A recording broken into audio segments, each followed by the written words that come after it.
नमस्कार दोस्तों, मैं कौशल कुमार। आज महाशिवरात्रि है, तो कौशल कुमार एफएलपी चैनल की तरफ से महाशिवरात्रि की आप सभी को बहुत बहुत बधाई। चलिए, हम लोग ग्रुप डी के लिए साइंस का क्वेश्चन कर रहे हैं। तो आज सेट नंबर 4 है। आइए देखते हैं। क्वेश्चन नंबर 1 कह रहा है कि अंडे में कौन सा विटामिन लगभग नहीं पाया जाता है।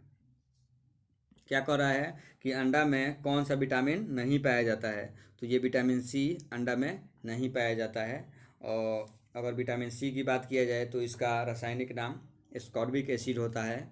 और इसके कमी से मसूड़ा फूल जाता है, मसूड़े से ब्लड आने लगता है और दांत कमज़ोर हो जाता है। ठीक है, पैरिया भी इसी के कमी के कारण होता है। ये विटामिन सी मुख्य रूप से नींबू में, संतरा में, आंवला में पाया जाता है। सबसे अधिक बात किया जाए तो आंवला में पाया जाता है विटामिन सी। ठीक है, चलिए यहाँ ऑप्शन ए दिया गया है, तो ऑप्शन ए इसको हम रेटिनॉल कहते हैं। ठीक है, और इसके कमी से रतौंधी होता है या संक्रमणों की खतरा होता है, जीरो पैल्थेमिया रोग भी होता है। ऑप्शन डी की बात किया जाए तो इसका रासायनिक नाम होता है कैल्सीफेरॉल। इसके कमी से बच्चों में रिकेटस नामक रोग होता है। चलिए क्वेश्चन नंबर 2 देखते हैं। क्वेश्चन नंबर 2 कह रहा है कि हम तारों को टिमटिमाते हुए देख पाते हैं। क्या कह रहा है कि हम तारों को टिमटिमाते हुए देख पाते हैं। तो ये किसके कारण हम तारों को टिमटिमाते हुए देखते हैं। तो ये प्रकाश के अपवर्तन के कारण देखते हैं। ऑप्शन नंबर ए क्या हो जाएगा, ऑप्शन नंबर ए। चलिए थर्ड देखते हैं। क्वेश्चन नंबर 3 कह रहा है निम्न में से कौन सा पदार्थ सबसे अधिक ज्वलनशील है। क्या कह रहा है कि ये जो ऑप्शन दिए गए हैं इसमें से सबसे अधिक ज्वलनशील कौन है। तो ये नायलॉन हो जाएगा। कौन सा होगा, नायलॉन। आइए क्वेश्चन नंबर 4। क्वेश्चन नंबर 4 कह रहा है कि ऐसे आकाशीय पिंडों जो ग्रहों से बहुत छोटे होते हैं लेकिन इनकी कक्षाएं मंगल और बृहस्पति के बीच होती है। क्या कह रहा है कि ग्रह से बहुत छोटे होते हैं लेकिन इनकी कक्षा जो होती है ये मंगल और बृहस्पति के बीच में होती है। तो उसे हम क्या कहेंगे, उसे हम एस्ट्रॉयड कहेंगे। क्या कहेंगे, एस्ट्रॉयड। ठीक है, आइए क्वेश्चन नंबर 5। क्वेश्चन नंबर 5 कह रहा है कि सूती और ऊनी रेशा में अंतर ज्ञात किया जा सकता है। क्या कह रहा है कि सूती और ऊनी रेशा है तो उसमें आप अंतर कैसे पता कीजिएगा, जला कर पता कर लीजिएगा। अगर सूती को आप जलाइएगा तो ये राख में बदल जाएगा और ऊनी नहीं बदलेगा। ठीक, चलिए क्वेश्चन नंबर 6। क्वेश्चन नंबर 6 कह रहा है कि बर्फ पर दाब डालने से उसका गलनांक क्या होगा। अगर हम बर्फ पर दाब डालते हैं तो उसका गलनांक घट जाता है। क्या होता है, गलनांक घट जाता है। आइए इसके बारे में हम कुछ जानते हैं। वे पदार्थ जो पिघलने पर संकुचित होते हैं उन पर दाब डालने से उनका गलनांक कम हो जाता है। ठीक है, एग्जाम्पल की बात किया जाए तो बर्फ हो जाएगा या ढलवा लोहा होगा, बिस्मथ होगा। तथा वे पदार्थ जो पिघलने पर प्रसारित होते हैं उन पर अगर दाब डाला जाता है तो उनका गलनांक बढ़ जाता है। ठीक है, चलिए क्वेश्चन 7। क्वेश्चन नंबर 7 कह रहा है कि सूर्य उगते व डूबते समय लाल दिखाई देता है। क्या कह रहा है कि सूर्य जब उगता है और डूबता है तो लाल क्यों दिखाई देता है। ये प्रकीर्णन के कारण दिखाई देता है। किसके कारण दिखाई देता है, प्रकीर्णन के कारण। चलिए इसके बारे में हमको जानते हैं। जब सूर्य उगता है और डूबता है तो वायुमंडल में जो धूल कण होते हैं तो उसी के कारण प्रकाश का प्रकीर्णन होता है। तो इसमें सबसे अधिक लाल रंग के प्रकाश का प्रकीर्णन होता है, सबसे कम लाल रंग के प्रकाश का प्रकीर्णन होता है, जिसके कारण लाल रंग का प्रकाश हमारे आँख तक अधिक आता है। उसी के कारण सूर्य लाल दिखाई देता है। ठीक है, चलिए क्वेश्चन नंबर 8 देख रहे हैं। क्वेश्चन नंबर 8 कह रहा है विटामिन ई का रासायनिक नाम क्या है। क्या कह रहा है, विटामिन ई का रासायनिक नाम क्या है। तो आइए हम ऑप्शन देखते हैं। ऑप्शन नंबर बी में दिया गया है टेकोफेरॉल। तो क्या हो जाएगा, विटामिन ई का रासायनिक नाम टेकोफेरॉल। ठीक है, चलिए क्वेश्चन नंबर 9 देखते हैं। क्वेश्चन नंबर 9 कह रहा है कि सोरा, क्या कह रहा है, सोरा जो बारूद बनाने के काम में आता है का रासायनिक नाम क्या है? क्या कह रहा है कि सोरा को हम बारूद बनाने के काम में लेते हैं, तो इसका रासायनिक नाम क्या है? इसका रासायनिक नाम हो जाएगा पोटेशियम नाइट्रेट। क्या होगा?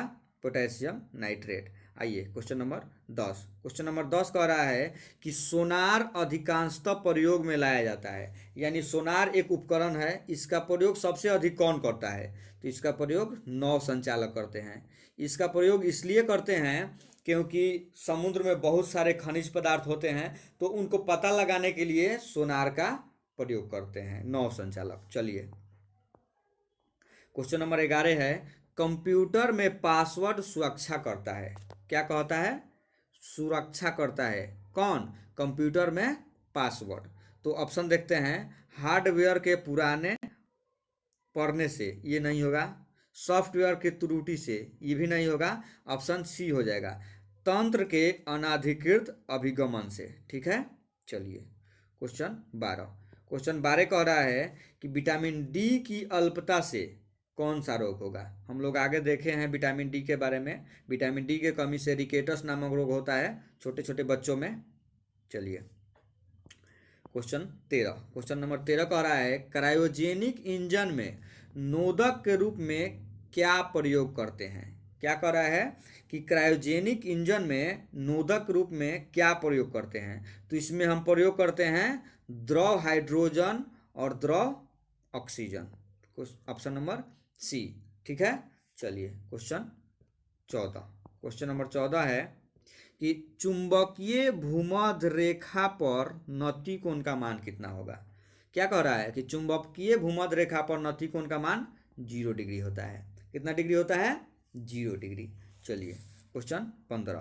क्वेश्चन 15 कह रहा है कि पृथ्वी की गोलाकार छाया चंद्रमा पर कब पड़ेगी? क्या कह रहा है कि पृथ्वी की गोलाकार छाया चंद्रमा पर कब पड़ेगी? तो ये चंद्र ग्रहण के समय पड़ता है। कब पड़ता है? चंद्र ग्रहण के समय। आइए इसके बारे में हम कुछ जानते हैं कि चंद्र ग्रहण कब होता है। तो जब सूर्य और चंद्रमा के बीच में पृथ्वी आ जाता है तो चंद्र ग्रहण होता है। ठीक है, और ये पूर्णिमा के दिन होता है। कब होता है? पूर्णिमा के दिन। ठीक है, और सूर्य ग्रहण की बात किया जाए तो ये अमावस्या के दिन होता है। कब होता है? अमावस के दिन है। और इसमें देखते हैं कि सूर्य ग्रहण किस तरह होगा। तो जब सूर्य और पृथ्वी के बीच में चंद्रमा आ जाएगा, यानी मून, तो सूर्य ग्रहण लगेगा। ठीक है, चलिए क्वेश्चन नंबर 16। क्वेश्चन नंबर 16 कह रहा है कि पानी का त्रिगुणात्मक बिंदु होता है। पानी का त्रिगुणात्मक बिंदु क्या होगा? तो आप ऑप्शन देखिए, ये सब एक जैसा दिया गया है, तो इसमें हम केल्विन को मारेंगे। ठीक है, यही सही है। चलिए क्वेश्चन नंबर 17। क्वेश्चन नंबर 17 में मनुष्य के शरीर में सबसे छोटी ग्रंथि कौन है? क्या कह रहा है कि मनुष्य के शरीर में सबसे छोटी ग्रंथि कौन सा है? तो ये हो जाएगा पिट्यूटरी ग्रंथि। क्या होगा? पिट्यूटरी ग्रंथि। आइए हम इसके बारे में कुछ जानते हैं। ये पिट्यूटरी ग्रंथि अग्र मस्तिष्क में पाया जाता है। कहाँ पाया जाएगा? अग्र मस्तिष्क में। और इसका वजन होता है 0.6 ग्राम। कितना होता है? 0.6 ग्राम। ऑप्शन ए में लीवर दिया गया है, तो लीवर हमारे शरीर का सबसे बड़ी ग्रंथि है। ठीक है, इसका वजन होता है 1.5 से 2 केजी। कितना होता है? 1.5 से 2 केजी। लीवर से पित्त स्रावित होता है, और पित्त हमारे भोजन के पाचन में सबसे अधिक योगदान करता है। ठीक है, चलिए क्वेश्चन 18 देखते हैं। क्वेश्चन 18 कह रहा है, यूरिया। क्या कह रहा है? यूरिया किसके द्वारा रक्त से पृथक होता है? क्या कह रहा है कि यूरिया शरीर में रक्त से पृथक किसके द्वारा होता है? तो ये किडनी के द्वारा होता है। किसके द्वारा होता है? किडनी के द्वारा। ऑप्शन में तो किडनी नहीं है, यहाँ गुर्दा दिया गया है, तो ऑप्शन गुर्दा हो जाएगा। ठीक है, चलिए क्वेश्चन नंबर 19। क्वेश्चन नंबर 19 कह रहा है, रेफ्रिजरेटर में जल को ठंडा करने के लिए कौन सी गैस प्रयोग किया जाता है? क्या कह रहा है कि रेफ्रिजरेटर यानी फ्रिज में जल को ठंडा करना है तो उसमें कौन सा गैस प्रयोग किया जाता है, उसमें अमोनिया प्रयोग किया जाता है। ठीक है, आइए क्वेश्चन नंबर 20। क्वेश्चन नंबर 20 कह रहा है कि एसिटिक अम्ल का अणुसूत्र क्या है। एसिटिक अम्ल का अणुसूत्र हो जाएगा CH3COOH, ऑप्शन सी। ठीक है, चलिए अगर एसिटिक अम्ल की बात किया जाए तो ये फलों के रसों में मुक्त अवस्था में पाया जाता है और यह विशेष रूप से सिरके में होता है। ठीक है, इसके व्यापारिक स्तर पर पायरोग्लिसरॉल अम्ल से प्राप्त किया जाता है। ठीक, चलिए क्वेश्चन नंबर 21 देखते हैं। क्वेश्चन नंबर 21 कह रहा है निम्न में से, क्या कह रहा है क्वेश्चन नंबर 21 कि निम्न में से खनिज पर विचार कीजिए। ये खनिज दिए गए हैं कैल्शियम, लोहा और सोडियम, तो इस पर आपको विचार करना है। आइए नीचे देखते हैं क्या दिया गया है। नीचे कह रहा है कि ऊपर दिए गए खनिज में मानव शरीर में पेशियों के संकुचन के लिए कौन सा आवश्यक है। तो पेशी के संकुचन के लिए आप कैल्शियम और सोडियम का प्रयोग किया जाता है। ठीक है, तो ऑप्शन नंबर दे जाएगा, ऑप्शन सी हो जाएगा। ठीक, चलिए क्वेश्चन नंबर 22 देखते हैं। क्वेश्चन नंबर 22 कह रहा है कि 10 ओम, 20 ओम और 30 ओम के 3 प्रतिरोध को समानांतर क्रम में जोड़ा गया है, तो इसका समतुल्य प्रतिरोध कितना होगा। समतुल्य प्रतिरोध के समानांतर के लिए फॉर्मूला होता है 1/R equal to 1/R1 plus 1/R2 plus 1/R3। ठीक है, तो यहाँ R1 ये है, R2 ये है और R3 ये है। आइए हम इसको फॉर्मूला पर बैठाते हैं। तो चलिए 1/R इक्वल टू हो जाएगा 1/10, 1/20, 1/30। ठीक, तो इसको आप हल कीजिएगा 1/R इक्वल टू, तो इसका एलसीएम लीजिएगा 60 हो जाएगा और ये करिएगा तो 6 प्लस इसको करिएगा तो कितना होगा 3 हो जाएगा प्लस ये 2 हो जाएगा। ठीक है, तो 1/R इक्वल टू कितना होगा 11/60। तो R बराबर प्लॉट दीजिएगा इसको 60/11। ऑप्शन आप देखिए कौन सा दिया गया है 60/11, ऑप्शन बी। ठीक है, चलिए क्वेश्चन नंबर 23। क्वेश्चन नंबर 23 कह रहा है कि ताप बढ़ाने से पृष्ठ तनाव क्या होगा। क्या कह रहा है कि अगर हम ताप बढ़ा रहे हैं तो पृष्ठ तनाव क्या होगा। क्या होगा, पृष्ठ तनाव घट जाएगा। क्या होगा, घट जाएगा। और पृष्ठ तनाव का एसआई मात्रक न्यूटन प्रति मीटर होता है, न्यूटन प्रति मीटर होता है। ठीक है, चलिए क्वेश्चन नंबर हम 24 देखते हैं। क्वेश्चन नंबर 24 कह रहा है कि 70 डिग्री सेल्सियस को फ़ारेनहाइट में आपको बदलना है। क्या कह रहा है 70 डिग्री सेल्सियस दिया गया है, इसको आप फ़ारेनहाइट में बदल दिए। तो इसको बदलने के लिए फॉर्मूला होता है C-0/5। ठीक, बराबर F-32/9। आइए C के सेल्सियस के जगह पर हम 70 रखेंगे, 70, इसका तो कोई अर्थ नहीं है तो इसको छोड़ देंगे 5, 32/9। ठीक है, इसको क्रॉस मल्टीप्लिकेशन कीजिएगा तो कितना आएगा, इसको करिएगा तो 630 बराबर इसको 5 तो 5F माइनस इसमें कीजिएगा तो 32, 160 हो जाएगा। ठीक है, अब इसको इधर लेके आइएगा 5F को लेके आइएगा और इसको इधर ले जाइएगा, इसको इधर, तो ये कितना हो जाएगा, जुड़ जाएगा जाकर 790। ठीक है, अब देखिए अब यहाँ 5 से इसको काट दीजिएगा तो कितना आ जाएगा 158 फ़ारेनहाइट, 58 डिग्री फ़ारेनहाइट। ठीक है, तो ऑप्शन हम देखते हैं, ऑप्शन नहीं दिया गया है, ऑप्शन डी हो जाएगा। क्या होगा, ऑप्शन डी। चलिए क्वेश्चन नंबर 25। क्वेश्चन नंबर 25 कह रहा है कि लाल रंग और नीले रंग को मिलाकर कौन सा रंग बनाया जाएगा। लाल रंग और नीला रंग, इन दोनों को मिलाएंगे तो कौन सा रंग बनेगा। ठीक है, तो ये बनता है मैजेंटा रंग। कौन सा रंग बनेगा, मैजेंटा रंग। अगर आपको मैजेंटा रंग देखना होगा तो हर किसी के घर में 2000 का रुपया है, उस पर आप देख सकते हैं, उसका कलर मैजेंटा ही है। ठीक है। आइए कलर बनाने के लिए हम कुछ जानते हैं कि कलर किस तरह, इसका ट्रिक होता है। एक ठो ये इस तरह त्रिभुज पार दिया जाता है। देखिए यहाँ होता है हरा, क्या होता है, हरा। यहाँ होता है लाल, ठीक, और यहाँ होता है नीला, ठीक। और इन तीनों को मिलाया जाता है, लाल, हरा और नीला, ये होते हैं प्राथमिक रंग। इसका प्रयोग हम टीवी में करते हैं। कहाँ करते हैं, टीवी में। तो देखिए लाल रंग और हरा रंग, इन दोनों को मिलाएंगे तो बनेगा पीला। क्या बनेगा, पीला बनेगा। और हरा रंग और नीला रंग, इसको हम मिलाएंगे तो बनेगा सियान। क्या बनेगा, सियान बनेगा। और लाल रंग और नीला रंग, इसको तो हम देखिए लिए हैं कि ये मैजेंटा बनेगा। क्या बनेगा, मैजेंटा बनेगा। चलिए क्वेश्चन नंबर 26 देखते हैं। क्वेश्चन 26 कह रहा है कि घर के परिपथ में फ्यूज होता है, यानी घर के परिपथ में फ्यूज किस क्रम में जोड़ा जाता है। तो इसको हम श्रेणी क्रम में जोड़ते हैं। किस क्रम में जोड़ते हैं, श्रेणी क्रम में। ठीक है। चलिए क्वेश्चन नंबर 27।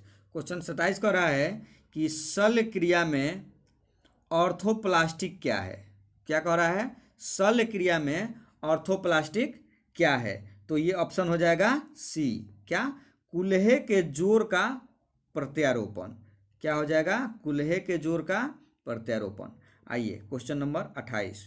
क्वेश्चन 28 कह रहा है निम्न में से कौन पोटेशियम अल्पता से संबंधित है, यानी पोटेशियम के कमी से क्या होगा। तो पोटेशियम की कमी से रक्तचाप होता है। कौन सा रक्तचाप, तो निम्न रक्तचाप, यानी लो ब्लड प्रेशर। ठीक है। लो ब्लड प्रेशर के कारण लकवा भी मार देता है। ठीक है। चलिए आगे हम देखते हैं।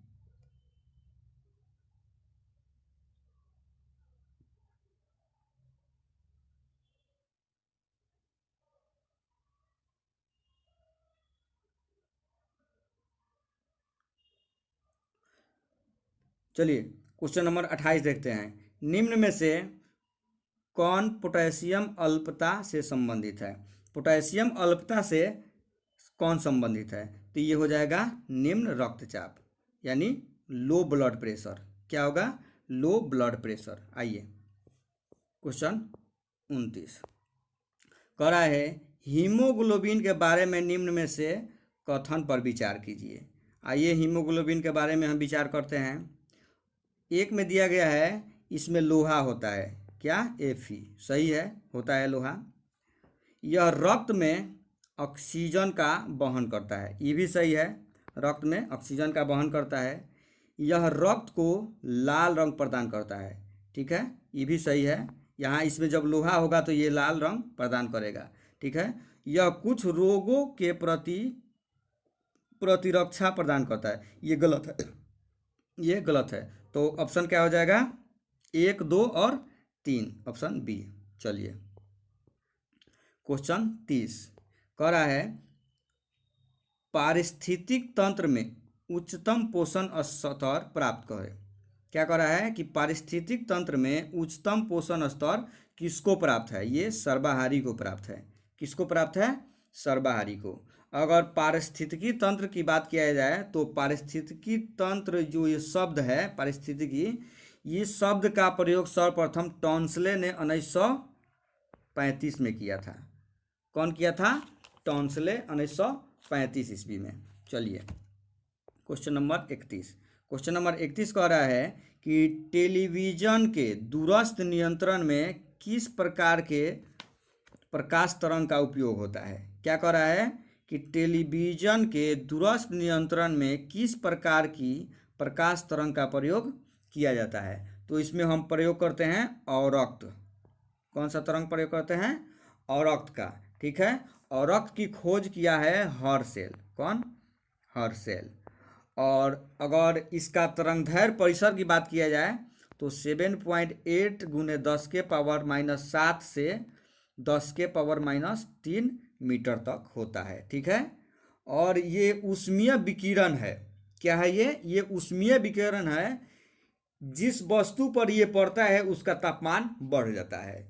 इसका उपयोग कुहरे में फोटोग्राफी करने में एवं रोगियों को सेकाई करने में करते हैं। चलिए क्वेश्चन नंबर 32 देखते हैं। क्वेश्चन नंबर 32 कह रहा है, निम्न में से कौन सा एक वृक्ष जो कभी सामाजिक वानिकी में लोकप्रिय था अब एक पारिस्थितिक आतंकवादी है। क्या कह रहा है कि वह कौन सा वृक्ष है जो कभी सामाजिक वानिकी में लोकप्रिय था लेकिन अब पारिस्थितिकी का आतंकवादी बन गया है। तो ये हो जाएगा यूकेलिप्टस। ठीक है। चलिए क्वेश्चन 32। क्वेश्चन 32 कह रहा है कि वायुमंडल में CO2 की मात्रा लगभग है, यानी वायुमंडल में CO2 की मात्रा कितना है 0.03%। आइए क्वेश्चन 34। किसी पिंड के द्रव्यमान व भार में अंतर होता है क्यों? क्या कह रहा है कि किसी पिंड में के द्रव्यमान में और भार में अंतर क्यों होता है? द्रव्यमान परिवर्तन होता है जबकि भार स्थिर रहता है। गलत है ये। द्रव्यमान स्थिर रहता है जबकि भार में परिवर्तन होता है, ये सही है। द्रव्यमान क्या रहता है? इसको द्रव्यमान मतलब कि कहीं भी आप ले जाइए, चंद्रमा पर किसी वस्तु को ले जाइए या पृथ्वी पर रखिए, कहीं भी रखिए, द्रव्यमान चेंज नहीं होता है लेकिन भार चेंज हो जाता है। ठीक है। चलिए क्वेश्चन नंबर 35। क्वेश्चन 35 कह रहा है कि ध्वनि के प्रभाव कान में कितने समय तक रहता है? क्या कह रहा है कि आप जो ध्वनि सुनते हैं उसका प्रभाव आपके कान पर कितने समय तक रहता है? तो ये रहता है 1/10 सेकेंड तक। चलिए क्वेश्चन 36। आग बुझाने के काम में आने वाला गैस। आग बुझाने में कौन गैस का प्रयोग किया जाता है? ये कार्बन डाइऑक्साइड का प्रयोग किया जाता है। ठीक है। चलिए क्वेश्चन नंबर 37। क्वेश्चन 37 कह रहा है, हरगोविंद खुराना को किसकी खोज के लिए नोबेल पुरस्कार मिला है? ये हरगोविंद खुराना जीन संश्लेषण का काम किए थे। ऑप्शन डी, इसी के लिए इनको नोबेल पुरस्कार मिला था। ठीक है। आइए क्वेश्चन नंबर 38।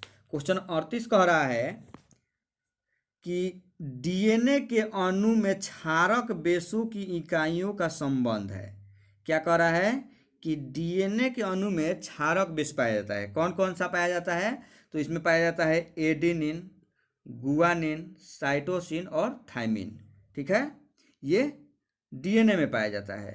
तो इसमें पूछ रहा है कि ये कौन कौन बॉन्ड से जुड़े होते हैं? तो इसमें जुड़ा होता है एडेनिन डबल बॉन्ड से थाइमिन के साथ जुड़ा होता है और गुआनिन साइटोसिन से ट्रिपल बॉन्ड से जुड़ा होता है। ठीक है। इसमें गलत दिया है, यहाँ ट्रिपल बॉन्ड होगा, ऑप्शन सी हो जाएगा। ठीक है। और आरएनए के बात किया जाए तो आरएनए में क्षारक पदार्थ होते हैं, एडेनिन होता है, गुआनिन होता है, साइटोसिन होता है और थाइमिन के जगह पर यूरेसिल आ जाता है। क्या आ जाता है? यूरेसिल आ जाता है। ठीक है। चलिए क्वेश्चन नंबर 39 देखते हैं। इनलिन, ये गलत दिया है, ये इंसुलिन लिखा गया है, इंसुलिन है। कह रहा है कि इंसुलिन पाई जाती है, ये कहाँ पाया जाता है? तो ये पाया जाता है डहेलिया के गांठदार मूल में। Option A. क्या हो जाएगा? Option A. चलिए आगे देखते हैं। आगे दिया गया है, इलेक्ट्रॉन माइक्रोस्कोप में प्रकाश का स्रोत है। क्या कह रहा है? ये इलेक्ट्रॉन माइक्रोस्कोप है तो इसमें प्रकाश का स्रोत क्या है? तो ये हो जाएगा ऑप्शन बी, इलेक्ट्रॉन पुंज। क्या हो जाएगा? इलेक्ट्रॉन पुंज। आइए इसके बारे में जानते हैं। इलेक्ट्रॉन माइक्रोस्कोप का खोज किया है नॉल एवं रस्का। कौन किया है? नॉल एवं रस्का। ठीक है। कब किए हैं? तो 1932 में। लेकिन इसका प्रयोग 1932 से नहीं हो रहा है, इसका प्रयोग हो रहा है 1940 से। ठीक है। अगर इसका रेंज देखा जाए तो इलेक्ट्रॉन माइक्रोस्कोप से हम 1 लाख से 3 लाख गुना बड़ा करके देख सकते हैं। ठीक। चलिए क्वेश्चन नंबर 41।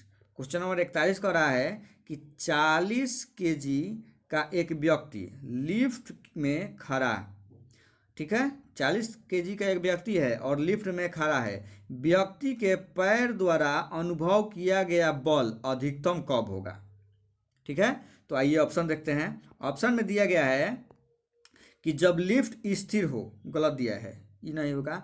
जब लिफ्ट समान गति से ऊपर या नीचे आ रही हो, ये भी गलत है। जब लिफ्ट त्वरण के साथ ऊपर जा रही हो, ये सही है। जब लिफ्ट त्वरण के साथ ऊपर जाएगा तो व्यक्ति का भार बढ़ा हुआ प्रतीत होगा, और जब लिफ्ट नीचे आएगा त्वरण के साथ तो व्यक्ति का भार क्या होगा, घटा हुआ प्रतीत होगा। और जब लिफ्ट एक समान वेग से ऊपर जाएगा या नीचे जाएगा तो व्यक्ति का भार पर कोई परिवर्तन नहीं होगा। ठीक है, चलिए क्वेश्चन हम 42 देखते हैं। क्वेश्चन 42 कह रहा है कि परमाणु के नाभिक का भार न्यूक्लियानो, यानी न्यूक्लियन में क्या होता है, प्रोटॉन होता है और न्यूट्रॉन होता है, के भार हैं। तो मतलब कह रहा है कि परमाणु के नाभिक के भार और न्यूक्लियन के भार के होता है, तो ये कुछ कम होता है। क्या होता है, कुछ कम होता है। ठीक है, और देख न्यूक्लियन की बात किया जाए तो ये न्यूक्लियन में प्रोटॉन और न्यूट्रॉन होते हैं। प्रोटॉन ये धनावेशित कण है और न्यूट्रॉन ये उदासीन है, और इस तरह का होता है, इसमें प्रोटॉन और न्यूट्रॉन होता है, प्लस होगा, और इलेक्ट्रॉन इसके चारों ओर चक्कर लगाता है। ये क्या होता है, ऋणात्मक होता है इलेक्ट्रॉन। ठीक है, चलिए क्वेश्चन 43। क्वेश्चन 43 कह रहा है 1 AMU द्रव्यमान कितनी ऊर्जा के तुल्य होता है। क्या कह रहा है क्वेश्चन कि 1 AMU द्रव्यमान कितने ऊर्जा के तुल्य होता है, तो ये हो जाएगा 931 मेगावोल्ट। ठीक है, चलिए क्वेश्चन 44। क्वेश्चन 44 कह रहा है कि हाइड्रोजन के खोज कौन किया है। क्या कह रहा है, हाइड्रोजन का खोज कौन किया है, तो ये ऑप्शन ए कैवेंडिश किए हैं। कब किए हैं ये, तो 1966 ईस्वी में ये किए हैं। ठीक है, आइए क्वेश्चन नंबर 45। क्वेश्चन 45 कह रहा है कि अमोनिया के दृष्टि से जल में, सॉरी, आयतन की दृष्टि से जल में हाइड्रोजन व ऑक्सीजन का अनुपात बताना है। तो जल का सूत्र क्या होगा, H2O। तो हाइड्रोजन 2 ठो है, ऑक्सीजन 1 ठो है, तो ये क्या हो जाएगा, 2:1।